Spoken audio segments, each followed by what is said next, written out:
I've made my list of the 10 favorite books of 2024 at least 5 times, and this is the second time I've tried to film this video.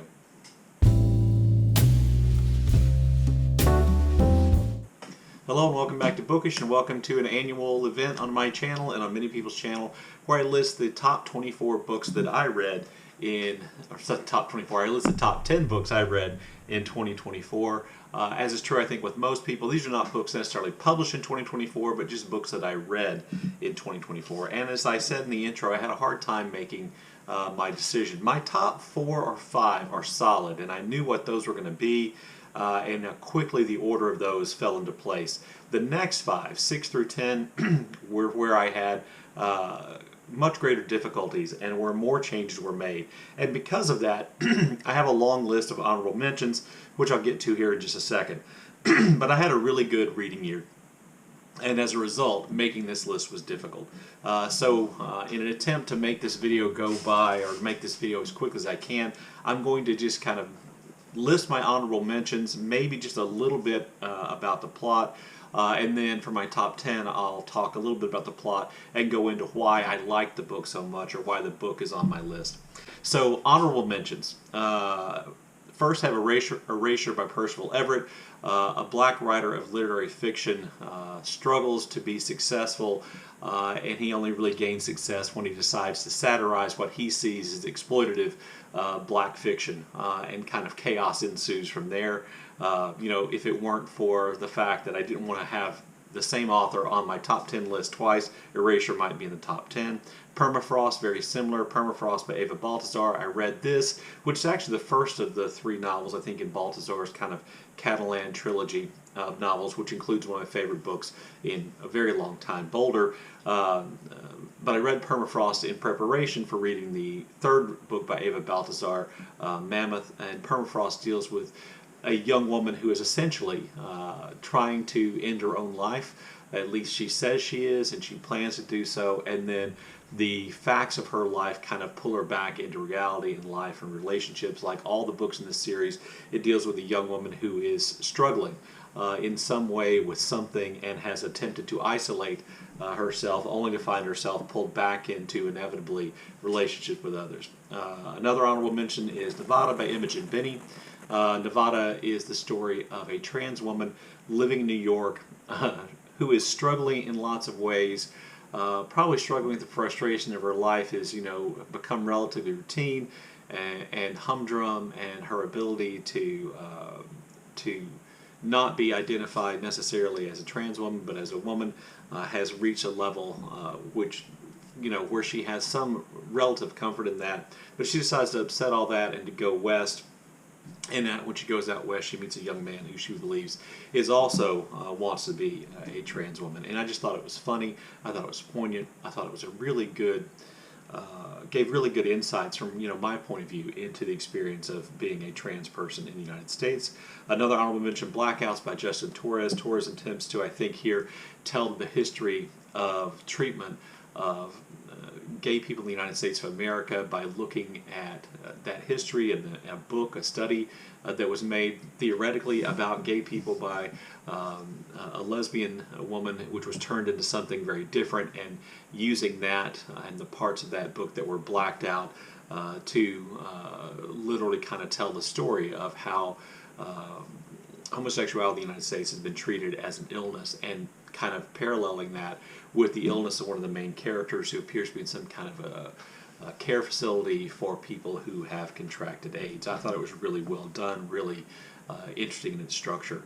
The Safe Keep by Yael Vanderwood, this was nominated for the Booker Prize. This tells the story of a woman living in a home who her brother has inherited from his parents, and what happens when one of her brother's girlfriends comes to live with her, and it kind of touches on issues, or it deals with issues of the history of the Netherlands, the Holocaust, in what I thought was a really powerful way. Colored Television by Danzy Senna, which is the last novel I've read so far this year, talks about the struggles of a creative, biracial, mixed-race woman and her attempt to find success either as an author or as someone who works in television, and the compromises and the problems she faces with, trying to navigate that world as a person who is mixed race. I thought it was really good. I'm still thinking about it. Fingerbone by Hiroki Takahashi tells the story of Japanese soldiers fighting in New Guinea during World War II and the tragedy, the inevitability of their faith, how they attempt to hang on to humanity, and then all told around the practice of Japanese soldiers sending home a finger bone from a dead comrade to their families because they couldn't, retrieve their bodies and send the whole body home for the family to have a funeral service for. And then finally, Two Sherpas by Sebastian, Martinez, Daniell, which literally tells the story of two Sherpas who are looking over the edge of a cliff at Mount Everest, where the Englishman who had hired them to take him up Mount Everest has fallen to his death, and their thoughts on their lives, their relationships, their joys, their tragedies, their resentments, etc., which I just found to be really engrossing. So that's my honorable mentions. Now on to my top 10. At number 10, I had Big Swiss by Jen Beagen, a woman who works transcribing therapy sessions for a local therapist, and I believe in upstate New York, becomes obsessed with a woman's stories about her sex life. Who she refers to this woman as Big Swiss, and then they meet and they engage in a relationship, and all kinds of calamity and complications ensue. I thought the book was funny. I thought the book had kind of a surreal element to it.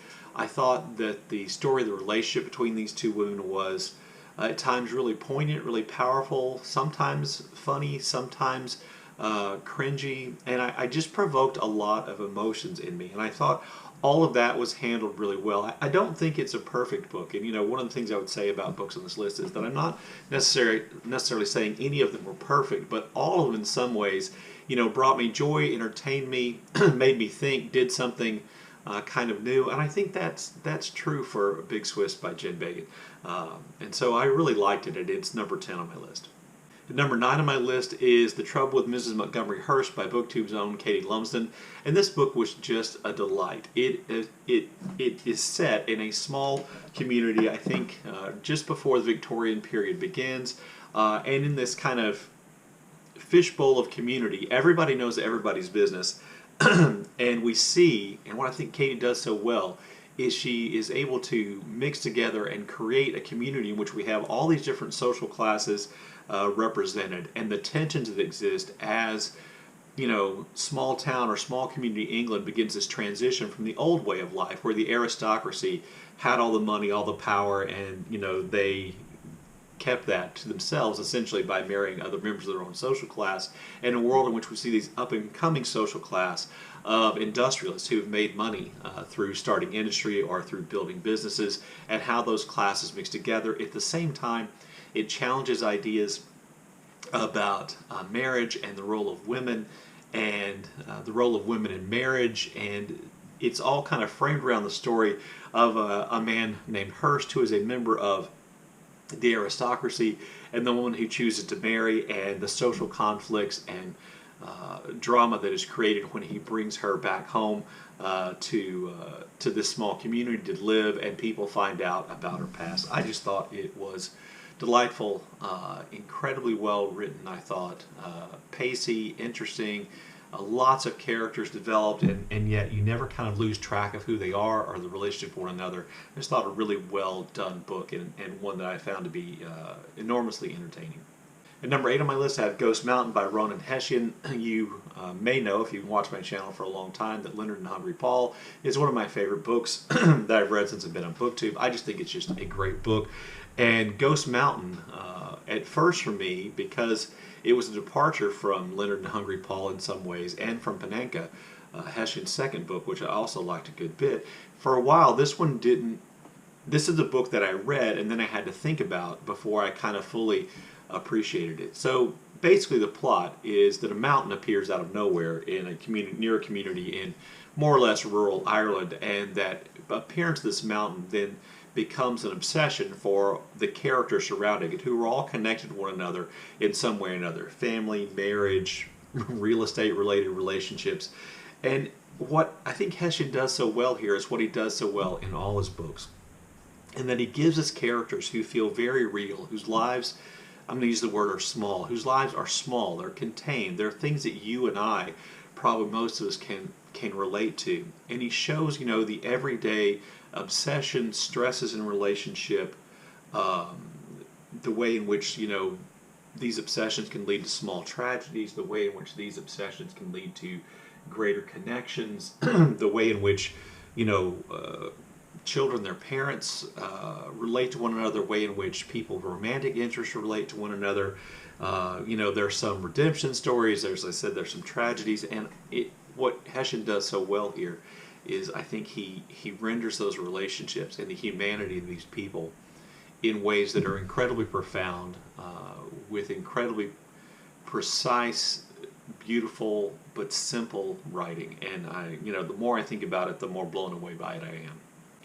Number 7 on my list, I have Inner Ghost by Isabella Hammad.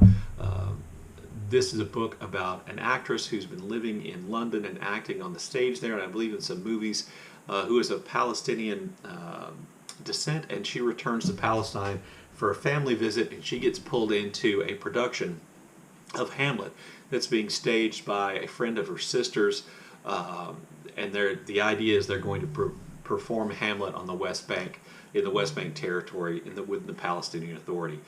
And this book is doing so many things that I'm pretty sure I didn't catch every single thing that's going on. But, on the one hand, it's the story of this production and this actress and her realization of how tied to this community of Palestinians she is. On another, it depicts, I think, some of the history of the relationship between Palestinians and the Israeli government. It depicts the difficulties, the almost chaotic, random nature of limitations on the rights and the restrictions on the freedoms of Palestinian people to move around. At the same time, it creates these really memorable characters who are all also playing a role in the play, and their roles in the play somehow, reflect their status and the different elements that exist within Palestinian society and the different ways in which Palestinian people cope with living in the situation in which they live. And I just thought that, and as other people have said, the closing scenes of the book involving the staging of Hamlet were just really profound and really powerful, and I just thought a really great book. At number 6, and this is a book which, almost didn't make the list at all, but then when I started making numbering them, I realized it was going to be fairly high up, and that's The Vegetarian by Han Kang or Han Kang. I read this book, like probably a lot of people did this year, because Han Kang won the Nobel Prize for Literature this year, and I had read her book Human Acts, which I thought was just really great, just a really great book, and I believe it's on one of my top 10 books of the year, whatever year I read it in, as well, if not an honorable mention. But this year I read The Vegetarian, which is by far I think her most famous book, at least here in the West, and I really had a powerful reaction to it. It's one of those books which I was reading, and I have to tell you, it was a really uncomfortable read throughout. There wasn't a moment, and this was true of Human Acts as well, in which I felt comfort in the reading, in which I went to the reading and thought, I'm sure things are going to get better, because they essentially don't. And the book has an edge of surrealism, because the reaction of people to our main character when she declares that she's going to be a vegetarian are so over the top that it's hard to see this in a realistic light. And so I think we're almost invited, to see this, what happens to this young woman who declares that she's going to stop eating meat, as a metaphor, perhaps, for how society treats women in general. At least that's the way I read it. So the story's told in 3 parts. In part 1, this young woman announces that she's not going to eat meat anymore, and this leads to a visceral reaction from her husband, who demands that as his wife, she do what he says and eats meat. They go to a meal with her parents. Her father has the same reaction. How dare you not eat meat when I tell you to? And he tries to force feed her. This leads to kind of obviously physical, psychological damage, the dissolution of her marriage. In part 2, her brother-in-law has become sexually obsessed with her and wants to make a film with her and another man, involving art and all kinds of things, and this leads to a tragedy all its own, and ultimately to the young woman being committed to an asylum, where in the 3rd part her sister visits her. at first in an attempt to save her from her refusal to eat at all and her determination, I think, to become a tree, which again sounds really weird. And then in the end, the sister kind of, I believe, gains a level of acceptance that there's nothing at this point that she can do, that she has to let her sister follow her own path, because not doing so has contributed to the tragedy. I just thought it's one of those books that just worked its way into my head, and I continue to think about today. So number 5, and these are the books which I was new for quite some time. We're going to be the top 5 books of fiction for me this year. Number 5, I have Soldier Sailor by Claire Kilroy. This is a book essentially about being a young mother. A young mother to a very young child, not an infant, but to a very young child, and the incredible amount of stress that is created in that, and the incredible amount of pressure that is put on young mothers, the incredible amount of work they have to do, and oftentimes I think the feeling that they are not getting the help or understanding they need. It is a book to which I reacted to viscerally. You know, my daughter was going through being a young mother, and still is. At this point, she has a lot more help than the young woman in Soldier Sailor has. So it kind of hit home for me then. I had memories of my children being young, and hopefully I was a better helper than the young woman in this book's husband is. But, you know, there's humor in it. There are parts where it's really funny. There are parts where it is incredibly powerfully sad. And there are parts where you share the young woman's frustration with her husband, and her husband's seeming ineptitude of being able to do anything. And it's ineptitude of being able to understand what needs to be done at any given time, and how his actions really just irritate her, particularly during a car drive when they're going to go somewhere for some kind of a social engagement. He is irritating. But one of the things I think is great about it is, you know, that you also, though, realize, and I think what Kilroy's doing here kind of cleverly is also showing us how this young woman is so obsessed with getting everything right that part of the reason perhaps why her husband isn't doing more or seems less confident or is less willing to step in is because oftentimes you realize that she doesn't think he's ever doing it right, that she doesn't think his approach to parenting is as good as hers. And so there is that kind of balance. Now that doesn't mean he's not a jerk and insensitive and all those kind of things, but it does provide that balance where we're not completely on you know, this kind of young woman's side where she's completely being treated unfairly and suffering because of it. Just a really great book, as you can tell. There's a lot to discuss there. Number 4 on my list, I have Mammoth by Eva Baltasar. Again, Zelda, just go back to where you were. Go on. Go on. Again, I'm a big fan of all 3 of Baltasar's novels, Boulder, Permafrost, which is my honorable mention list, which I read this year, and now Mammoth. I don't think Mammoth supplants Boulder as my favorite book by Baltasar, but it is very good. And as I said when I was talking about Permafrost, this book centers on a young woman who has struggled in her romantic and friendship relationships, and she's decided that she's going to move into the mountains in the Catalan region, I believe, in Spain, and she's going to live an isolated life at least for a year on her own. And she goes there and she rents this kind of dilapidated farmhouse. She has to do a lot of cleaning, a lot of work, and she is a sister that gets help from an older farmer who lives nearby, who, you know, shares wisdom with her, helps her do a few things, and he hires her essentially to clean his house once a week. And this is one way in which she can make money. And then I won't give anything else away. But what happens then, as this happens in the other Baltasar books, we see this young woman who's attempted to isolate herself in some way, shape, or form, who is drawn back into contact with others. And I think the ending of this book is far more poignant and powerful than the ending of the other 2 books. So this is one of those books I don't want to talk about too much because it is a really short book. It's really easy to give a lot away, but one I think that should be read. And the writing is so immaculate. When I reviewed the book, I believe I just opened up a page of the book and read it. In any page of the book, you can find, I think, great writing. So Mammoth is my number 4. And number 3, I have The Long Form by Kate Briggs. This is one of those books that's on the list which I thoroughly enjoyed and I like and I think about a lot. And I will tell you up front, I know I didn't get or understand everything in the book, and I think it really is one of those books you kind of have to read for yourself, because in a sense, the long form is as much about the novel itself as it is about the character in the book. So in the book, we again have a young mother, young single mother who's raising a really small child, and we see her go about her daily business, putting the child down for a nap, feeding it, taking the child out to a park for a walk, interacting with people who may or may not be willing to help her, and she feels like she's losing herself, as I think that's probably true for a lot of young parents, particularly young mothers. Feels like she's losing herself, so she decides she's going to read a book, and she orders a used copy of Tom Jones, which is, a lot of people think in the English-speaking world is the first example of an English novel, or one of the early examples of an English novel, and she's going to read Tom Jones. And so she reads Tom Jones, and she goes about her daily life, and in the process she is questioning, the author, Briggs, is exploring what the novel is, what the novel means, what isn't what it isn't, and how that is reflected, perhaps, or how it reflects everyday life.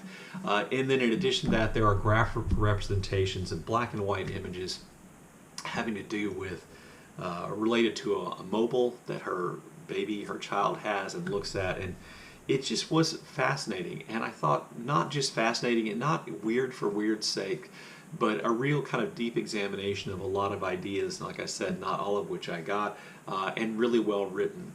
That with all that kind of other stuff going on, the story of the young woman and her child, I think, is compelling enough to cause you to read on. At number 2, I have Cuddy by Benjamin Myers. This tells the story, essentially, of St. Cuthbert and his importance to the community of Durham, where a cathedral and his shrine were located. And it tells the story of St. Cuthbert and his impact on that community over time, beginning with a group of monks who have rescued St. Cuthbert's body from the island where it had been buried in an attempt to prevent it from being desecrated by Vikings. And they essentially travel around England for, I think, more than a decade, looking for a place to build a shrine until they come upon this place at Durham, I believe, where they can build the shrine up on this kind of bluff, this kind of, I wouldn't call it a cliff, but this kind of high hill with a sharp drop, and that's where they decide to build the shrine of St. Cuthbert. That first part is so entertaining, written kind of almost as dialogue, and oftentimes told from the point of view of a young woman who happens to be along with these monks as kind of a servant, and showing the kind of the individual characters of the monks, some kind, some kind of gross, some not so nice, and how they sort of work together to preserve the body, move around, find a place for St. Cuthbert. And from then we go on to see the founding of the cathedral, the shrine there, through other characters, and it moves forward in time to another point in time. One of the characters is a young woman with an abusive husband she's trying to get rid of. Moves forward in time again, and we see a historian who goes there, is lured there by a historian who says he wants to dig up St. Cuthbert's body to see if it's still perfectly preserved, as legend has it, and he gets sucked into the story, and the story of a young man who gets to work alongside some of the people trying to restore the cathedral, and how that works. In the process, we learn so much about St. Cuthbert and about the cathedral, and about how I think religion can kind of drive and create societies and art, and in kind of ways that can be both positive and negative. And I was just entranced by the book. I could not wait. This is one of the books I could not wait to pick up and read every single day, which is saying something for me, because it's kind of a longish book. I want to say it's around 350, 400 pages, but just a really great book. And then at number 1, nobody's going to be surprised that I have James by Percival Everett at number 1. As I said in another video, I am a thorough Percival Everett fanboy now, and I want to read everything I can. I think I read 4 other Percival Everett books this year, and I think James is, despite the fact I think The Trees is a great book, and Telephone is a great book, and Erasure is a great book, I think James kind of rises above that. Now, as many people will tell you, and as you see oftentimes in reviews of James, they'll tell you it is a retelling of Huckleberry Finn. by Mark Twain. And I'm here to tell you it really isn't. It uses the structure of Huckleberry Finn to tell the story of Jim, who's the enslaved man who accompanies Huckleberry Finn on some of his adventures in Twain's Adventures of Huckleberry Finn. It tells the story of his evolution from believing the way that he can survive is by masking who he is and being deferential to a point where he's no longer willing to hide who he is and what he knows. In order to save himself, he realizes he has to stand up and to be defiant and to no longer be Jim the slave, but to be James the man. And we see that evolution take place. And it's really done so brilliantly. Most of the story in James actually follows James when he is not with Huck Finn, which is again why I think calling it a retelling of Huckleberry Finn does it a disservice. And we see James kind of encounter situation after situation in which his ideas about the best way to survive as a black person in the United States, as an enslaved person in the United States, begins to change. Some of those encounters he has are funny, some of them are poignant and sad, some of them are tragic and horrific, but all of them are kind of James come to the conclusion that defiance is the only way forward, which I think makes the story that Percival Everett here tells analogous with the story of the struggle of black people in the United States of America from slavery to present.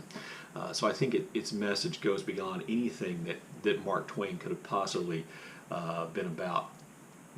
You know, one of the ways in which this happens is for James is his increasing embrace of his intelligence and his unwillingness to hide that. The most famous scenes in the book that you hear about all the time are where Jim is teaching his children how to speak so that white people don't know how smart they are. You know, the conceit of the book is that enslaved people speak perfect English, far more perfect than the white owners in society that controls them, but they have to hide that or they will become victims of violence. That for their safety, they have to hide their intelligence, their literacy, etc. Jim can read. He borrowed books unbeknownst to their owner and read them, and in the course of the story that Everett tells, we see Jim writing his own thoughts, his own book. We see Jim continuing to read books. We see him having imagined encounters with some of the philosophers and thinkers of the time period who found ways to justify slavery, and he challenges those things. And in challenging all those ideas, he, I think, develops this idea of challenging the system itself. And so I just think the book is absolutely brilliant, and the writing is crisp and clear, and at times so satirical and so humor in it is so dry that you find yourself chuckling at situations that you know really aren't funny, but Everett has done such a great job of writing them that the power of them comes through. And it's just really a brilliant book, which, you know, despite the fact it didn't win the Booker Award, I don't know what those judges were thinking. I'm not going to back away from James' #1 book because I think it was that good. Anyway, there you go. There is my top 10 list of books that I read in 2024, at least fictional books I read in 2024. If you read these books, have comments, arguments, please leave those in the comment section down below. And as always, thank you for watching.